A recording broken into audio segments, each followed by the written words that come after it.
Yo, what's up YouTube? What's up Raider Nation? It's your boy Mr. Raider Kid. Hey, I just want to make a quick video. Just kind of want to talk about the Super Bowl and you know, now that the season is officially over, let's get ready for some Raider football. Hey, so before I begin, I apologize. I'm kind of stuffy. My nose, congested a little bit, and my camera right now, where the camera's at on my phone, the screen protector is breaking off, so there's bubbles. So it might be a little blurry, might seem a little off to you. Don't worry, that's my phone. It's not your shit. Apologize for that. But let's talk about it. The Eagles beat the New England Patriots. Oh, before I talk a lot of shit and stuff, if I remember correctly, I was rooting for the Jaguars to beat the Patriots, and I felt good that they could do so because that was going to be the best defense New England was going to face. And then I was rooting for Minnesota only because I didn't think Philly and that team could go and beat the Patriots. That was my thinking going into Championship Sunday. Sure enough, Jaguars played a hell of a game. They did very good. Blake Bortles was very good first half, surprisingly, and then second half he fell flat. In order to beat the Patriots, you need to score, and you can't punt the ball, can't give the ball back to them towards the end of the game, and they kind of did that. They gave Tom Brady the chance to come back and score points, and that's what he did. And as far as the Eagles, they destroyed Minnesota. Minnesota had no chance. The Eagles just looked great. Nick Foles looked great, and he proved me wrong. So then going into the Super Bowl, honestly, my prediction didn't really change. You know who I was rooting for? I would never root for the Patriots in my life, and I wanted the Eagles to win. I didn't think they were going to win. I really didn't want to watch the game just because in my heart I knew that the Patriots were probably going to win, and I didn't want to see that. But I got to eat a lot of crow. Shout out to any Eagles fans that end up watching this video just because they want to hear someone talk about how their team won the Super Bowl. I'm sure I'd be like scrolling looking for, the same thing. Shout out to your team, man. Nick Foles, he stepped up. He was lights out. That one interception was a fluke. It wasn't really his fault. Jeffrey tried to tip the ball back to himself, and he lost it, and New England got it. The Patriots, it goes to show again that they're a one-trick pony. But that one-trick pony can be very good, and that's just them passing the ball. And I saw a lot of holes in Philadelphia's defense, which they were playing a lot of zone, but the cushion of the zone was so big that when Brady threw the ball to somebody, they were wide open. And they're lucky that fucking Jenkins knocked the shit out of Brandon Cooks out of the game because it could have been different down that last stretch if they still had Cooks. Eagles, I thought, dominated the first half, even though New England was marching downfield here at times, but Philadelphia's defense made stops, forced them to 3 points here and there, did give up a lot of big chunk plays, but they took Gronk out of the game first half. So it was like 24-13 first half or something like that. Second half, though, New England came out firing, gave it to Gronk, I think 5 times on the drive. They gave him a touchdown, and they were right back in it. And next thing you know, New England's up by 1 point. Philadelphia is facing a 4th and 1, and it's 5 minutes left. And I'm thinking you gotta go for it, only because if you punt it and Brady goes down and scores, that's almost game. That's an 8-point lead, if that. That's almost game, and you'll have to play from behind, and that's always tough. Excuse me again. But they pulled up a great play. And the Eagles were doing great all game on third down. I get so nervous when I watch the Raider games, for example. When I see third down, my confidence level is like a little below halfway that we're going to convert. That's just how it's been the last 10 years for me watching Raider games. We've never convert on third down. Or if we do, it's a struggle. Except for the year past where we were great. Our drives were amazing. This year, though, was the same thing back in the past. It was trash. It was horrible.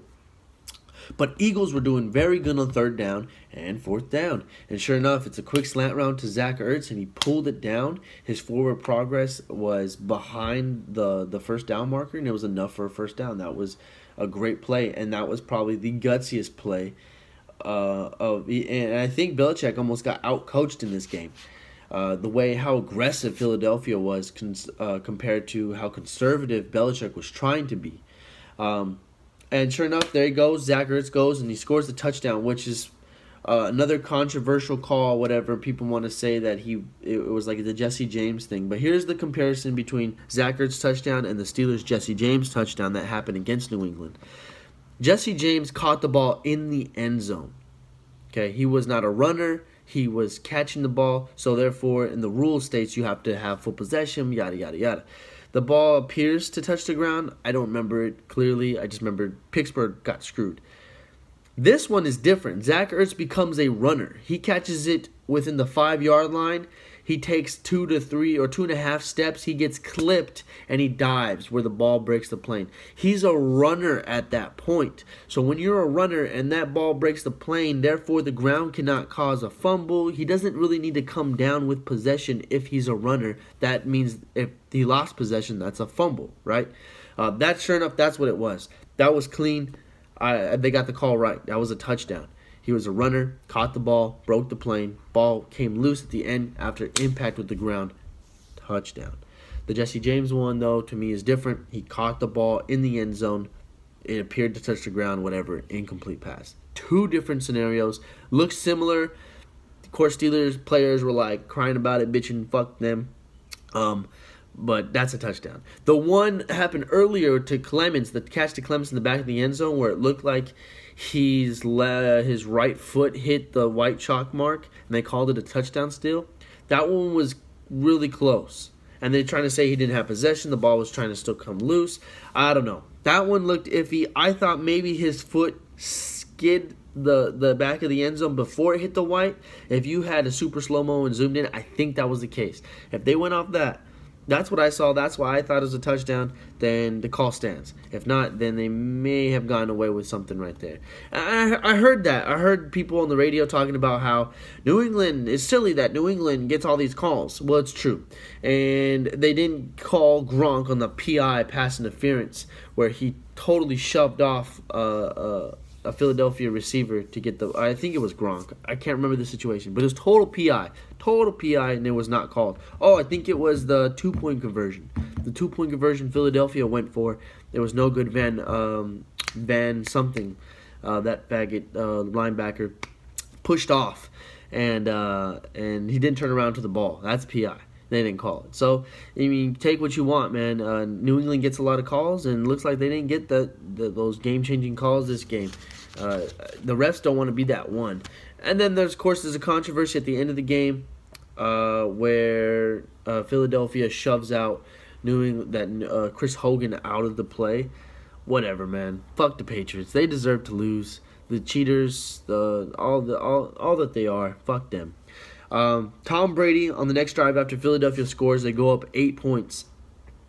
Tom Brady, the second play, and I told my buddy Alex, I said, watch, Brady's going to get sacked. He's going to get strip sacked. Here it comes. He's going to fumble. And he was like, nah, he's going down. He's going to score. Sure enough, second play, strip.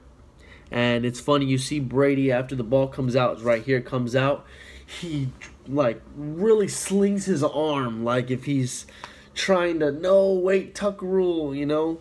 You live by the tuck rule, you die by the tuck rule.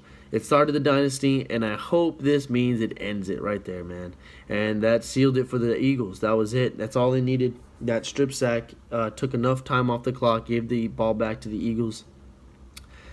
And, I think they were up by 5 at that point. They were up by 5. They hit the field goal to make it an 8-point game, and then that's when the Patriots had to go back down. Yeah, okay. Well, regardless, shout out to the Eagles, shout out to Philadelphia. Any Eagles fans, congratulations on your Super Bowl. I'm more than happy that you beat Tom Brady. So fuck Tom Brady, fuck the Patriots. Both Josh McDaniels and Matt Patricia went to take head coaching jobs. With the Patriots trading away Jimmy Garoppolo for nothing, I have a feeling that this Patriot dynasty is almost close to done. There's no future for the Patriots. They have no future after Tom Brady and Bill Belichick. So, as a hater, as a Raider, that's something I'm excited for. So fuck the Patriots. Anyways, some Raider news. There's enough talk about the Super Bowl. I just wanted to talk to you guys about that. I know a lot of you probably enjoyed that. I heard fireworks going off, and I know damn well there ain't no Eagle fans around where I live. Maybe like 1 out of 100.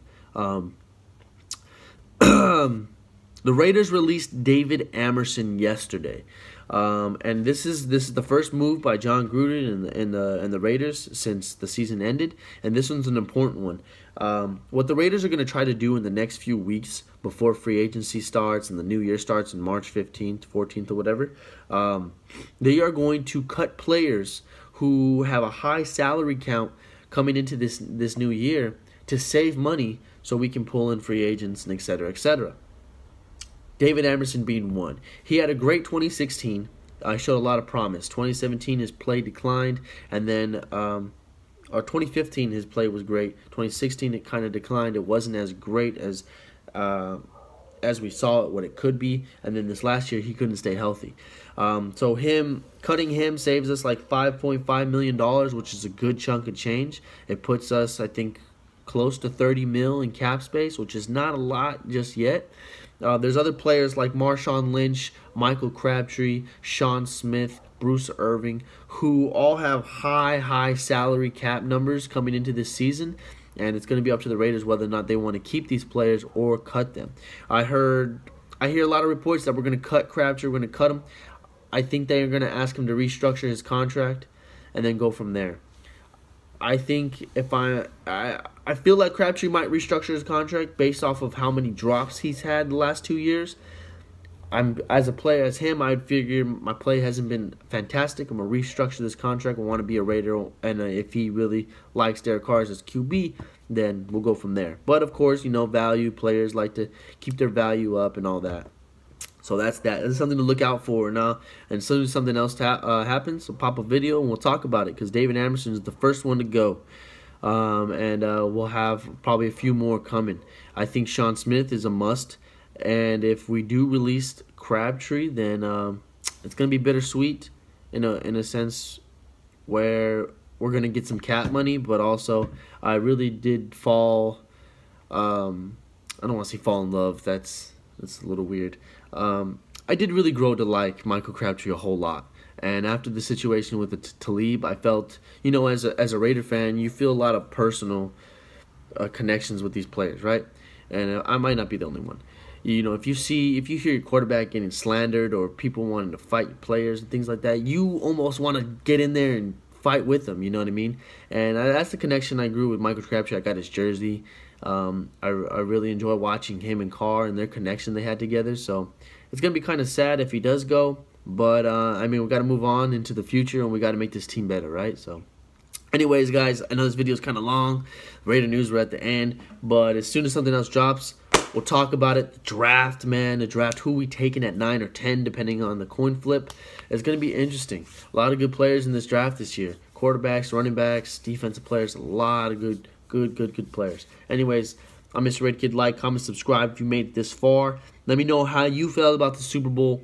And how do you feel about David Amerson getting released? And who else might be next? John Gruden, man, he ain't playing games. We're trying to come back. We're trying to be in that Super Bowl position. I can't wait to see the Raiders in a Super Bowl. Anyways, peace out, guys. Y'all take it easy. Raider Nation.